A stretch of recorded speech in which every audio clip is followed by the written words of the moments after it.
और चलिए सीधे रुख करते हैं अपने मेहमानों का जो इस चर्चा में मेरे साथ जुड़ रहे हैं। सिद्धार्थ शर्मा जी हैं, प्रवक्ता हैं आम आदमी पार्टी के, जो चर्चा में जुड़े हैं, और शुभेंदु शेखर अवस्थी साहब हैं, प्रवक्ता हैं भारतीय जनता पार्टी के, जो चर्चा में इस वक्त जुड़ गए हैं, और निरंजन पोद्दार जी हैं, राजनीतिक विश्लेषक हैं, वो भी चर्चा में जुड़ गए हैं। सर, डॉक्टर रणजीत सिंह ने कहा कि ये पर्सनैलिटी ड्रिवन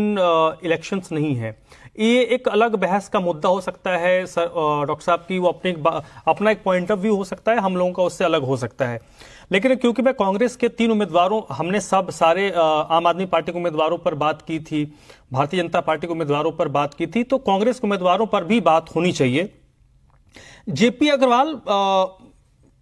को टिकट मिला और वहां पर फाइट हो सकती है, क्योंकि वो एक बड़े नेता कांग्रेस पार्टी के हैं, इसमें कोई इफ एंड बट नहीं है।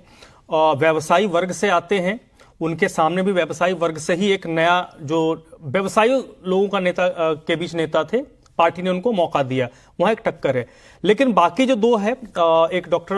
उदित राज साहब और एक कन्हैया, यहां पर आपको क्या लगता है कि कांग्रेस ने बहुत अच्छी फील्डिंग की है या ये बैकफायर कर सकता है, विशेष तौर पर उदित राज जी के लिए, क्योंकि उदित राज अपने बयानों को लेकर बड़े चर्चा में रहते हैं और कांग्रेस पार्टी को शायद उनको ताकीद करना पड़ेगा कि भाई आप लोगों के बीच जाइए, उत्तर दक्षिण में बयानबाजी कम कीजिए, क्योंकि उनके जो बयानात होते हैं वो बड़े फिर पार्टी को ही नुकसान पहुंचाते हैं।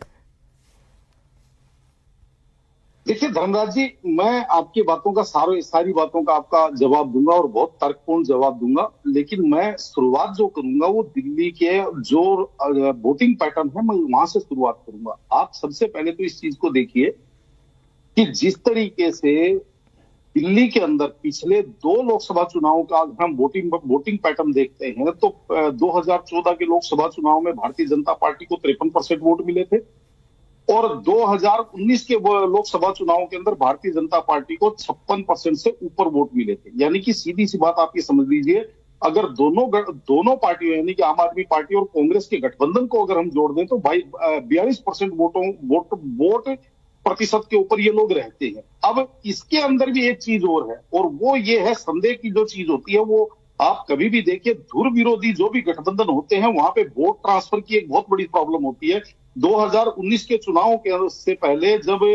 उत्तर प्रदेश के अंदर समाजवादी पार्टी और बहुजन समाज पार्टी के बीच में जब गठबंधन हुआ, तो तमाम जो राजनीतिक विश्लेषक और राजनीतिक पंडित जो थे वो उन दोनों का वोट प्रतिशत को जोड़ करके और भारतीय जनता पार्टी का मूल्यांकन निकालते थे। उस टाइम भी मैं टीवी चैनलों के ऊपर, आपके जी नेटवर्क के ऊपर भी बैठ करके मैं बड़ी दावे के साथ ये बात कहता था कि ये गठबंधन तो ऊपरी लेवल पे हो जाते हैं, लेकिन जनता के बीच में जनता इन चीजों को स्वीकार कर पाती है, नहीं कर पाती, कैडर इस चीज को स्वीकार कर पाता है, नहीं कर पाता, इस चीज का मूल्यांकन कोई नहीं लगाता।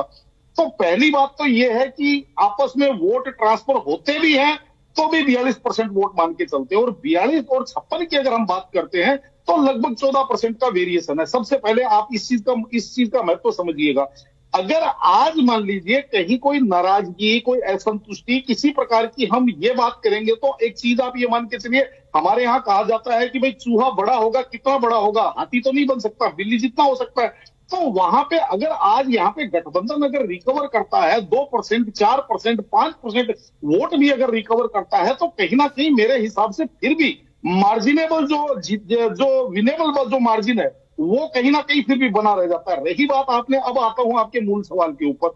कि जिस तरीके से इनके बीच में गठबंधन हुआ, अभी मैं आम आदमी पार्टी के प्रवक्ता को भी सुन रहा था और मैं अनित सिंह जी को भी सुन रहा था। देखिए धर्मराज जी, किसी भी मुद्दे के ऊपर जब जनता का जनादेश आ चुका होता है तो हम ये चीज मान लेते हैं कि जनता के यहाँ ये मुद्दे कनेक्ट नहीं किए। हो सकता है वो मुद्दे धरातल पे हों, लेकिन जनता को वो समझा नहीं पाए। और इसका उदाहरण, अब जितनी बातें अनित सिंह जी ने, कांग्रेस के विद्वान प्रवक्ता हैं और बहुत अच्छा बोलते हैं, लेकिन जितनी बातें इन्होंने की, मुझे एक बात बताइए, 3 महीने पहले 3 हिंदी पट्टी के राज्यों के अंदर चुनाव हुए हैं, और वो तो राज्य विधानसभा के चुनाव थे, और लोकसभा और राज्य विधानसभा के चुनावों के अंदर भी एक वोटिंग पैटर्न जनता का हमें अलग देखने में मिला है कि लोकसभा के लिए जनता केंद्र के लिए और राष्ट्रीय मुद्दों के ऊपर चुनाव करती है। लेकिन अगर मैं उसी को भी आधार मान लेता हूं, तो आप मुझे एक बात बताइए, ये सारे के सारे मुद्दे, चाहे ये अग्निवीर की बात कर रहे हो या चाहे कौन से भी वीर की बात कर रहे हो, ये सारे के सारे मुद्दे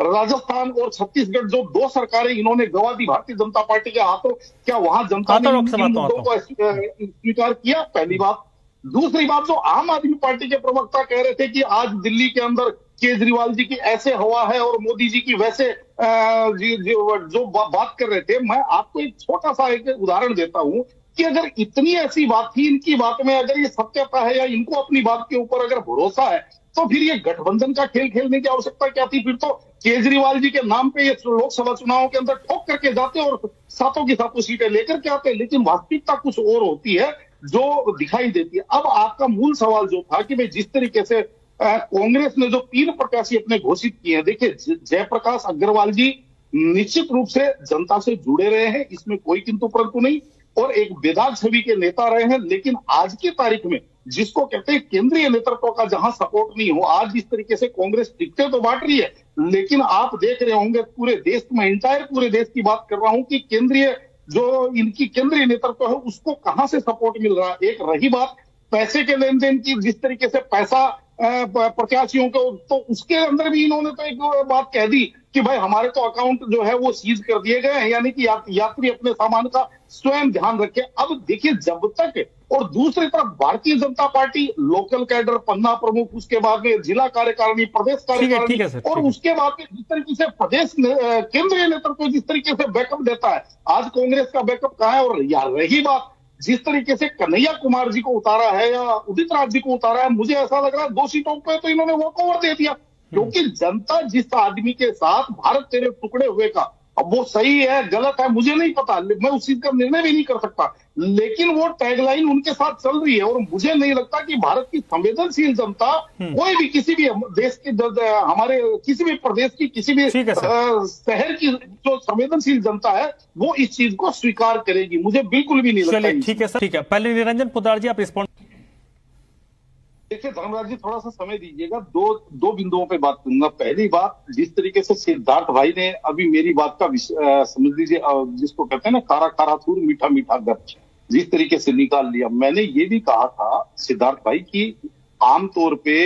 जो धुर विरोधी गठबंधन होते हैं उनके अंदर वोट ट्रांसफर नहीं होते हैं, लेकिन आपने वो बात छोड़ दी। दूसरी बात, मैंने ये भी कहा था कि जिस तरीके से अगर मान लीजिए आम आदमी पार्टी या इंडिया गठबंधन के 2% 4% वोट बढ़ते भी हैं, खैर छोड़िए, वो तो आप अपने हिसाब से चीज का एनालिसिस करते हैं, और मुझे नहीं लगता कि इन चीजों से कोई वोट बढ़ता भी होगा या कोई मेरी बात सुनकर के, आपकी बात सुनकर के कोई अपना वोट परिवर्तन करता होगा, मुझे ऐसा नहीं लगता। लेकिन यहाँ पे महत्वपूर्ण बात जो भाई अमित सिंह जी ने जो कही है, देखिए धर्मराज जी, सबसे पहले आज एक चीज का मैं आपके टेलीविजन के ऊपर कह के जा रहा हूं,